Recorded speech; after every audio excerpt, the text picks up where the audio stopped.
Hi, the topic that I'm going to discuss today is transactional analysis.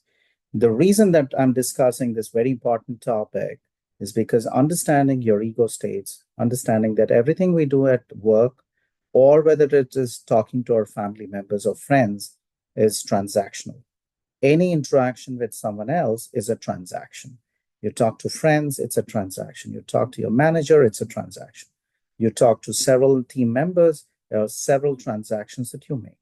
So, transactional analysis is about having interactions with friends, with family members, or with your team members at the workplace. So, what basically is transaction analysis?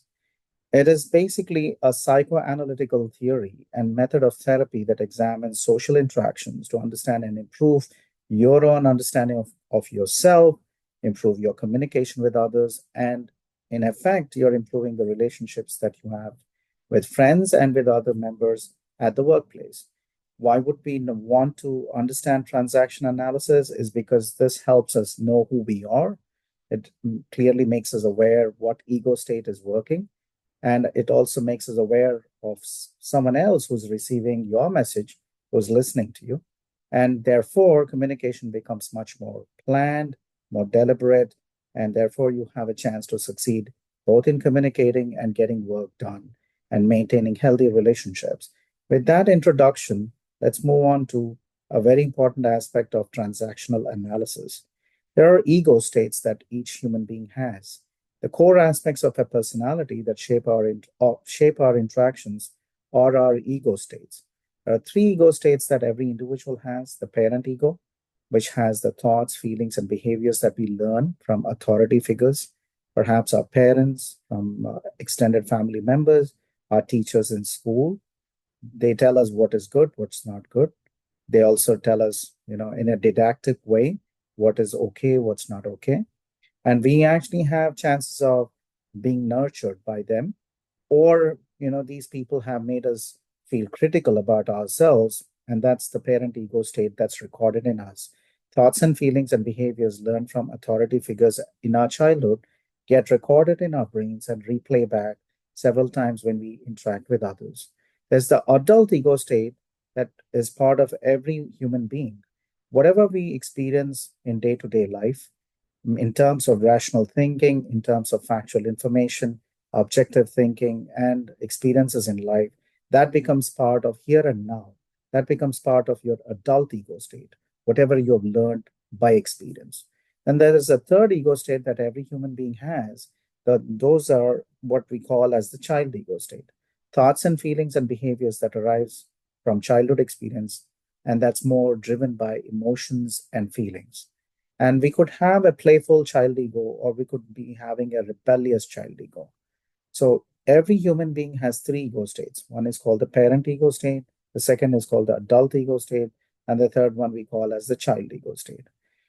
It's simple way of looking at yourself and saying, hey, there is a parent in me, there's also an adult in me, there's also a child in me. The parent in me are the thoughts and feelings and behaviors that I've learned ever since I was a little kid from everybody around me who were having some kind of authority over me. Adult ego state in me is all the recordings of what I've experienced as a human being. It's also based on rational thinking, objective thinking, and factual information and experiences. The child ego state in me is all the grouping of emotions and feelings, of feeling playful or of feeling rebellious based on my life experiences. Now, transactions, as I said, is a communication exchange between individuals where ego states are interacting. So I have my parent, adult, and child. And if you are the receiver, you also have your parent, adult, and child ego states. So when I'm talking factual information, I'm using my adult ego state. And if you respond factually, using your rational thinking, also drawing from your practical experiences, you're also responding from your adult ego state. So when I talk from my adult ego state and ask you something and you respond from your adult ego state, that's where we are having transaction, communication exchange between two individuals operating from their adult ego state. So right now, my adult ego state is more active. It's the dominant ego state as I talk to you because I'm explaining factual information, I'm drawing from my experience, and I'm explaining this concept of transactional analysis. With that said, there is also something we call as strokes, units of recognition or attention that are confirming or affirmative or positive. This is what is a positive stroke. There could be, recognition or attention that is disapproving or negative, and they are called as negative strokes. Suppose you saw somebody doing something really good and you say, "Good job." That's a positive stroke. This is exactly what we do to encourage our children, to encourage somebody who's beginning to do something new. We give them positive strokes. But if somebody is about to hurt themselves by doing something that they shouldn't be doing, we give them attention, but we disapprove their action and we give them a negative stroke. So next time they learn that, they know from an authority figure like me that they're not supposed to do something. So there could be positive strokes for doing something good that we think can be continued or repeated. There could be negative strokes of disapproval if we want to, discourage somebody from doing something. Types of transactions, because we're talking of transactional analysis, there are three types of transactions that happen every day, whether it's in our family, in social gatherings, or at the workplace. The first type of transactions are called complementary transactions. This type of transactions occur when communication lines up with the expected, ego states working with expected response. So as I explained to you a few minutes ago, if I'm talking to you from factual information using my rational mind and experience, I'm using my adult ego state. So if I ask you something and you actually respond from your adult ego state, where you're also thinking from your factual knowledge and your experience, you're also responding from your adult ego state. So this is what we call as complementary transaction, because both of us are talking from our adult ego state. We don't have any issues. We have clear communication. We understand the question. I understand your response. We can have a positive conversation going on. But sometimes it happens to be that our transaction can be crossed transaction. So the second type of transactions are what we call as cross transactions. So these type of transactions occur when response comes from an unexpected ego state. So if I'm asking a simple question from my adult ego state, but you act childish, you get emotional, and you respond from your child ego state, we have a cross transaction. Now, a cross transaction is not going to be positive. We're not going to be able to build on the transaction. Our conversation will not get anywhere. We might end up arguing with each other, disagreeing with each other, not getting the work done. So cross transactions, whether it's in our family conversations or whether it's at the workplace, can be detrimental. They're dysfunctional. They don't get the job done. The third type of transactions are even more damaging. They're called as ulterior transactions. These ulterior transactions are hidden. They're manipulative communication where two messages are conveyed, one which is explicit or overt, and the other one which is implied or covert. They lead to confusion or emotional manipulation if not fully understood. So if you ask me something and I don't respond very straightforward, I'm very malicious. I respond in a way that confuses you. That's not very clear. That's an ulterior transaction because that's what I want you to stay confused. And that's pretty damaging, whether it's in family relations or at the workplace.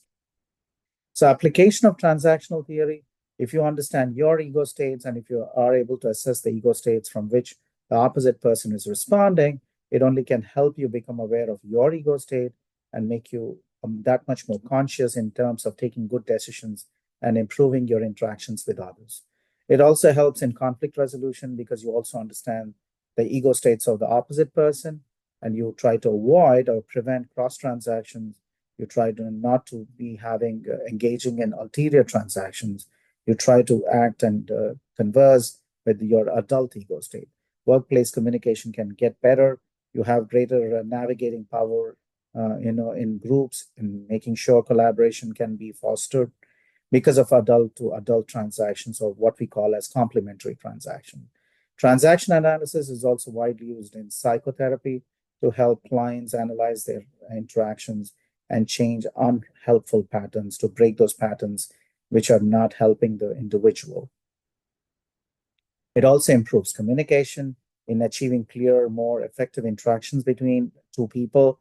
It increases self awareness because I understand the dominant ego state which is working right now.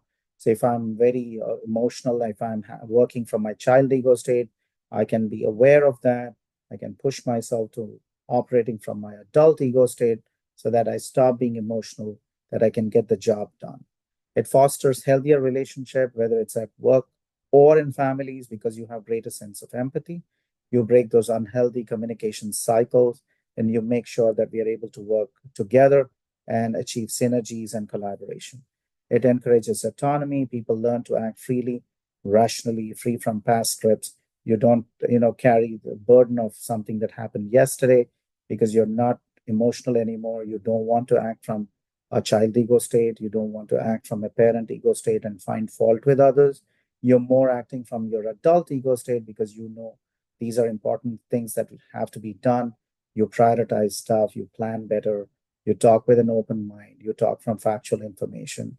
You're not passing evaluations or you're not being judgmental, basically. So it encourages autonomy. You act freely as an individual, leading to great conversations, positive communication, managing conflict better. You negotiate, interactions better. You build strong teams. You take smart decisions, and you can be successful.